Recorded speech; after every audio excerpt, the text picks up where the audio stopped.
All right, now y'all know I ain't never had a problem calling out these racist conservatives.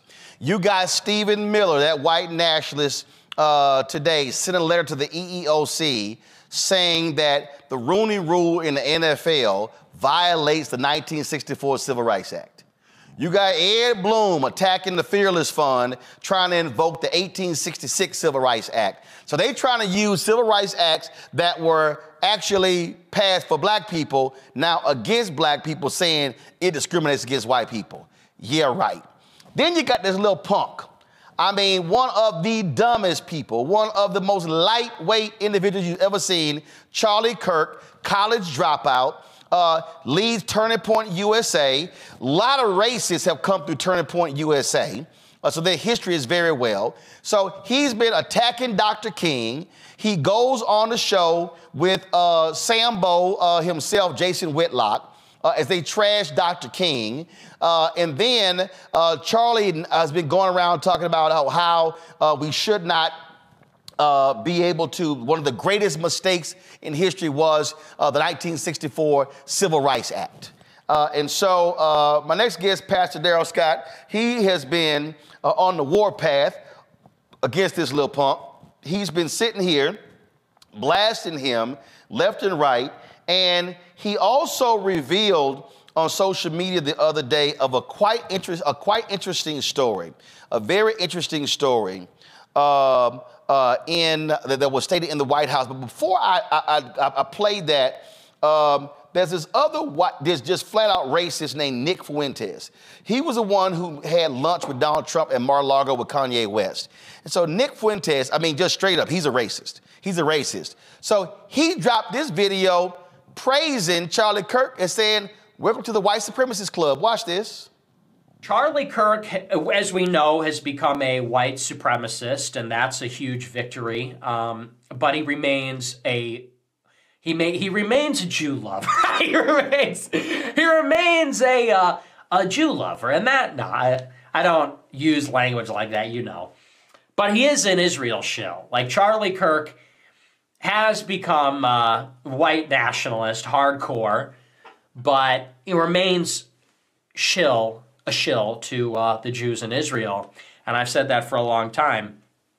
But if Posobiec is coming out swinging on both fronts, it's like, hey, if Turning Point would just stop banning Groypers from their conferences, maybe we could work together. If they would just stop bad-mouthing me and just reintegrate the Groypers into the machine, that would be a win for everybody. So, Pastor Darrell Scott, if a racist like Nick Fuentes is saying, "Hey, welcome to the club," sounds like all your criticism of Charlie Kirk been on point. Hey man, first of all, let me say you got one fact wrong. What's that? He's not a college dropout. He's a junior college dropout. Well, junior. So you made it seem. Junior colleges are no. Junior colleges are colleges, but technically, yes, you're correct. Go ahead. Yeah. So basically, he has a high school diploma. Well, but we have to check. I don't know what his GPA was either. Well, but it's no different than the person who he hired, Candace Owens, who also dropped out. So hey, they got something in common. But you've been going. I got a new nickname for Candace Owens. What's that? DEI. Because she's a diversity hire, if there ever was a diversity hire. Well, she has no education. She does not have a degree in broadcast journalism. She did not take political science. She has no prior history of television experience, anything like that. But they gave her a job on the Daily Wire with a TV talk show. So I call her DEI. She's the poster child for diversity, equity, and inclusion. Well, no, because she only gave it to her because she's black. Actually, people with DEI, they actually have real qualifications. She doesn't. No, I'm gonna put it this way. Then I'm gonna say what they say. They try to insinuate that people that are recipients of DEI are unqualified. Right. If anybody is unqualified, it's people like her. Absolutely, absolutely. First of all, control room, do this here. Alert: President Joe Biden plans on speaking from the diplomatic room at 7:45. So please be on the lookout for that live feed from the White House. That's in about 12 minutes. So please, let's look for that. The thing here is this here. You said something the other day. There was a meeting at the White House, and Charlie Kirk told Trump, "Just go ahead." No, he didn't tell Trump. So we were in the Navy mess room, the cafeteria at the White House. It was myself, my business partner Kareem Lanier, and several other people were there. 2 other black people were there, and several white people. And we were discussing 2020 outreach to different demographics. And we talked about the evangelicals. We talked about suburban white women. We talked about gun owners. And then when it got to black people, Charlie Kirk said, "I think Trump should just tell black people anything. Just lie to them. He can say anything. It don't matter." My business partner reaches up. Can we cuss on this show? Yeah. It's called. My business partner said, "Man, that's the stupidest shit I ever heard in my life." Then I said, "Charlie, say something like that again, I'll knock the shit out of you, white boy." And so he turned red and said, "Well, hey, I'm just saying." I said, "Don't you never say no stupid shit like that in front of me again." And we checked him real, real hard, but that showed me right there the content of his heart. To even say something like that. Trump should just tell black people anything, lie to them. It don't matter. Just say anything. Well, no, Trump wasn't in the room when that happened. Trump was not there. Well, I mean, it's kind of true. He did do some lying to black people, but hey, man, every politician lie to everybody. Yeah, but you know, your boy lied a lot more than the whole. What he lie about? Hey, that ain't the topic. We'll revisit this another day. Because I want to stay on Charlie Kirk, little punk, punk Charlie Kirk. Yeah, I don't want this to be Mark Fisher. And I see you don't have much time because you're going to Joe. You're going to Dementia Joe in 12 minutes. I don't want this to be Mark Fisher 2.0. So I'm gonna save you today. You don't want this smoke. Now Darrell. Now you know doggone. Come on, you already know. Doggone well. You know doggone well. You don't want to smoke, but we ain't gonna go there now. You know doggone well. We can do that another day. Let's not leave the deer to chase the rabbit. We are finally on. This is historic, man. I'm just saying. Me and you on the same side. Charlie Kirk is a racist piece of shit. I got you. Now we're on the same side right here. This is historic, man. I got you, because when I get done with you, you'll be a deacon. All right. This black history. We are making black history right now. So Roland Martin and Darrell Scott on the same side of a topic. So here's the question. You've been calling him out, but look, these conservatives, they're not going to stop going to his conferences. They're going to keep embracing him. And so is the Republican, are they going to cut ties with Charlie Kirk because of his rampant racism? And it's very clear. Let me say this. A number of high-ranking people in the Republican Party are definitely on my side in this conflict. And it's something that they feel is long overdue. Charlie Kirk, what he does, he says what he says unchallenged, and he'll wait a few days, and it'll be a little bit of dust up on social media, and he'll ignore it and let it go away. But I'm not the one. I'm not like that. That's not me. I'm sick of it. I'm sick of this shit. And so as a result, I don't plan on stopping anytime soon. See, here's the thing. This is a money-making opportunity for him. You know and I know that right now in America, there is not a lot of hostile racial tension between blacks and whites. We're not rioting against each other. We're not picking at each other. We're not openly hostile. You know, people have their own personal feelings, but there's not a lot of racial tension. He probably made more of Black Lives Matter protests than Black Lives Matter does. Because when he says, I need to save America, in order to save America, I have to be the hero. For me to be a hero, there has to be a villain. So he hides his racism behind CRT, behind DEI, and he makes the black man be the villain. He's perpetuating this racial divide. He's making all white people look at black people with suspicion. And then Charlie can stop it. Charlie can save it if you give me money. And so it's all part of this hustle, but ain't nobody going for that bull crap. Reese, you got a question? You wanted to ask a question? Yes, Pastor Scott, respectfully, I'm curious, with the Republican Party's turn to naked white nationalism, is this speaking out against Charlie Kirk more about self-preservation for your role? Because as far as I understand, you're still on the Trump train for 2024, right? So obviously, if they don't need black people for Trump, if they have the Charlie Kirks and the Candace Owens, who is black, to be fair, and the Nick Fuentes that are gaining increasing power in the Republican Party. All right, first of all, the Republican Party is not shifting to white nationalism. The majority No, of it's the not Republican shifting. Party. I said it's embracing naked white nationalism. No, as it's opposed not. to the You know dog why? whistles. No. What's happening? I think I'm revealing to them some aspects that, or causing them to think in ways they didn't think before. See, once again, they're masking their racism behind political terms, and so they're making DEI an issue and they're making CRT an issue when it's reality, it's simple racism. Let me say this about the Nick Fuentes. I talked to President Trump about the Nick Fuentes issue. He didn't know that guy. Kanye called him from the car and was coming in to meet. And he said, "Hey, can I bring my friend in?" And once he brought his friend in, Trump didn't know who the guy was. They had to tell him, "Man, get this guy out of here. He's a white nationalist." But that's what happened right there. He didn't know it. Kanye did that.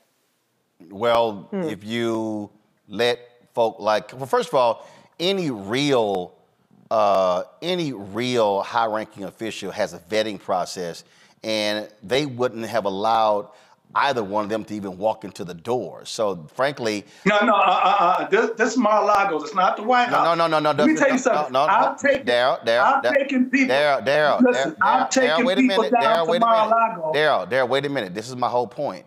It's called a vetting process. I have a vetting process. If I have a vetting process, Trump should have one. And if he will allow anybody just to roll up next to him, not knowing who they are, that's a person I don't want in the Oval Office. If you No, because you have to understand, and you and I both are aware of this. That's friend business. No. He has a confidence in me. No, I've taken people down there that he didn't know, but his trust in me says you're not going to bring anybody sideways. I took Ray J down there. He didn't know Ray J. And here's my but point. When I got there, I said I got my friend with me. He said, "Is he cool with you?" Yeah, okay. And my point is, so he ought to know that. And you recognize. My point is, if you people on the streets even know that. My point is, if you put your trust in Kanye, then I question your common sense. Lauren Victoria. You ain't had Kanye ain't been back down there. Kanye hasn't been back down there. Lauren Victoria Burke, your question. Pastor Scott, how you doing? So I gotta just ask you, I mean, don't you think that the Republican Party, when we see people like Steve Bannon and Steve Miller in the White House in senior roles, don't you think the ship has sailed on the question of whether white supremacists are part of Trump's circle and that Trump does court these people? I mean, he is looking for their support. He doesn't seem to be indicating. We didn't see it after Charlottesville, and we didn't see it after the attack on the Capitol, where we saw the Proud Boys at the attack of the Capitol. Like, doesn't that make you really nervous that Trump doesn't call these people out like you're calling out Charlie Kirk right now? Well, I'll say this much. Steve Bannon is a friend of mine. He's a good friend of mine. And all this white supremacist talk about him, I've never seen it. He and I have been together in public, in private. I don't know about it. If I saw it blatant like Charlie Kirk, I'd call it out. I don't know Steve Miller like that, and I haven't researched him like that. I have a relationship with Trump. We go back a long time. We go back almost 12 years. He's my friend. He ran for president. I roll with my friend. If he'd have lost, I roll with him. He goes away, I go away with him. He won. What do you want us to do about it? But I will say this, the Republican Party, by and large, is not the racist entity. There are no more white supremacists in the Republican Party than there are black supremacists in the Democrat Party. There are no more white nationalists in the Republican Party as there are black nationalists in the Democrat Party. I'm telling you, it's political speak, but the average Republican is not a racist. I know that. Well, I look at people on an individual basis. I don't look at people on a collective basis. Well, the average Republican may not be a racist, but there's sure a lot of racists who were fired from the administration and they were hired in the first place. Greg Carr, your question. Thank you, Roland. And thank you, Reese, for trying to get a brother a chance to say I'm basically just in this for, some economic opportunity. And thank you, Lauren, for walking him through the history. I just got a 3-word question, Brother Scott. Are you serious? About what? Am I serious about what, man? Come on. Hey, don't come at me with the bullshit. Just talk right. I'm on the side that I'm on because I want to be over here. That's the thing. I'm over here because I want to be over here. And it ain't nobody else's business why I'm on this side. It's my business. It's a choice I made. I'm 65 years old. I do what I want to do. I roll with what I want to roll with. You say they're racist. I say they ain't racist. Now what? So I suppose I have a follow-up question then. Why? I tell you what, for every incident of racism that you have, I can point at Joe Biden and say worse. Why are you over there with him? Why would you side with that racist? One second. First of all, Greg Carr's not with him, so you're wrong. Greg Carr. I don't know where he went. No. I'm telling you. I'm telling. Are you serious? Darrell, hold on. I'm telling you where Greg is. Greg, your second question. Go ahead. Thank you, Roland. As my mom would say, the hit dog hollers. So my second question is this. If it's just your business, why are you out here talking publicly? Because I want to. Why are you on here talking to me? Because you want to. Well, at this point, I'm talking with you because I want to make very sure that everybody who is listening to you is very clear that they probably shouldn't be listening to you on this issue. But then don't listen then. Whoever don't want to listen, don't listen. What's the problem? You came over here to talk to me. I didn't go looking for you. You came looking for me. Yeah, well, thank you, man. Right. So I must be important enough that you want to hear what I got to say. And if I ain't important enough for you to hear what I got to say, why are you over here? Thank you, brother. Well, we're here every Thursday. You're the new person in this equation. No, I'm not. I've been out here. You're the visitor. Know who I am. You're the visitor, Pastor Scott. You know how to visit. I'm not the pastors visit different congregations and different churches. I know you know about visiting pastors. I know you know. I'm not the new person because I'm not the new person because you know who I am. I don't know who y'all are. You're visiting. I know who Roland is. I don't know y'all. I know Roland. I don't know y'all. But you're a visitor. We didn't come for you. We didn't come looking for you. We're here. You invited me. So don't get on him. Don't invite me and try to clown me. Because that ain't happening. All right. With the third don't invite me and try to clown me about the choices I make in my life. Nobody clowned you today. We asked you questions. Okay, don't try. I said don't try to clown me because I ain't the one. That's what we do every Thursday. Oh, clowning don't look okay, well, I ain't the one. It looks a lot different. It looks a lot different to clown. Well, we've been very nice. You're definitely the one. Well, I can clown too, so. I want to get on here. We have a clown show. Let's have one. Here's the deal. It is 7:45. We're waiting to go live to the White House. Darrell, I will continue to see. I'll continue to see how Charlie Kirk responds to you, and let's see if Republicans actually cut ties with him. You say they will. I don't think so. I don't know if they will or won't. They won't. I didn't say they will. We'll see. They won't. They won't. We'll see. If the track record is the same, they gonna embrace him. I tell you one thing. He'll learn how to STFU. I tell you that much. Don't be surprised if Trump still goes to his conference. We'll see. All right, Darrell. We'll see. Thanks a bunch. Man,